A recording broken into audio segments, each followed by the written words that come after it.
Hey guys, this is Dr. Hub. In case you haven't subscribed, please do subscribe for updates. Let's look into the glucocorticoids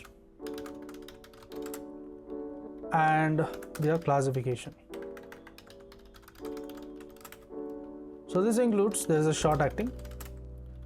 The short acting means that the T half is less than 12 hours. So what is the example of the short acting glucocorticoid? It is a hydrocortisone.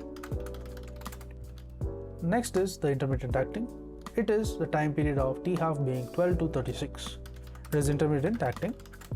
So here the drugs includes the prednisolone. Then comes the methylprednisolone, triamcinolone, as well as the deflazacort. Now we look at what is a long acting. The long acting means the T half is greater than 36.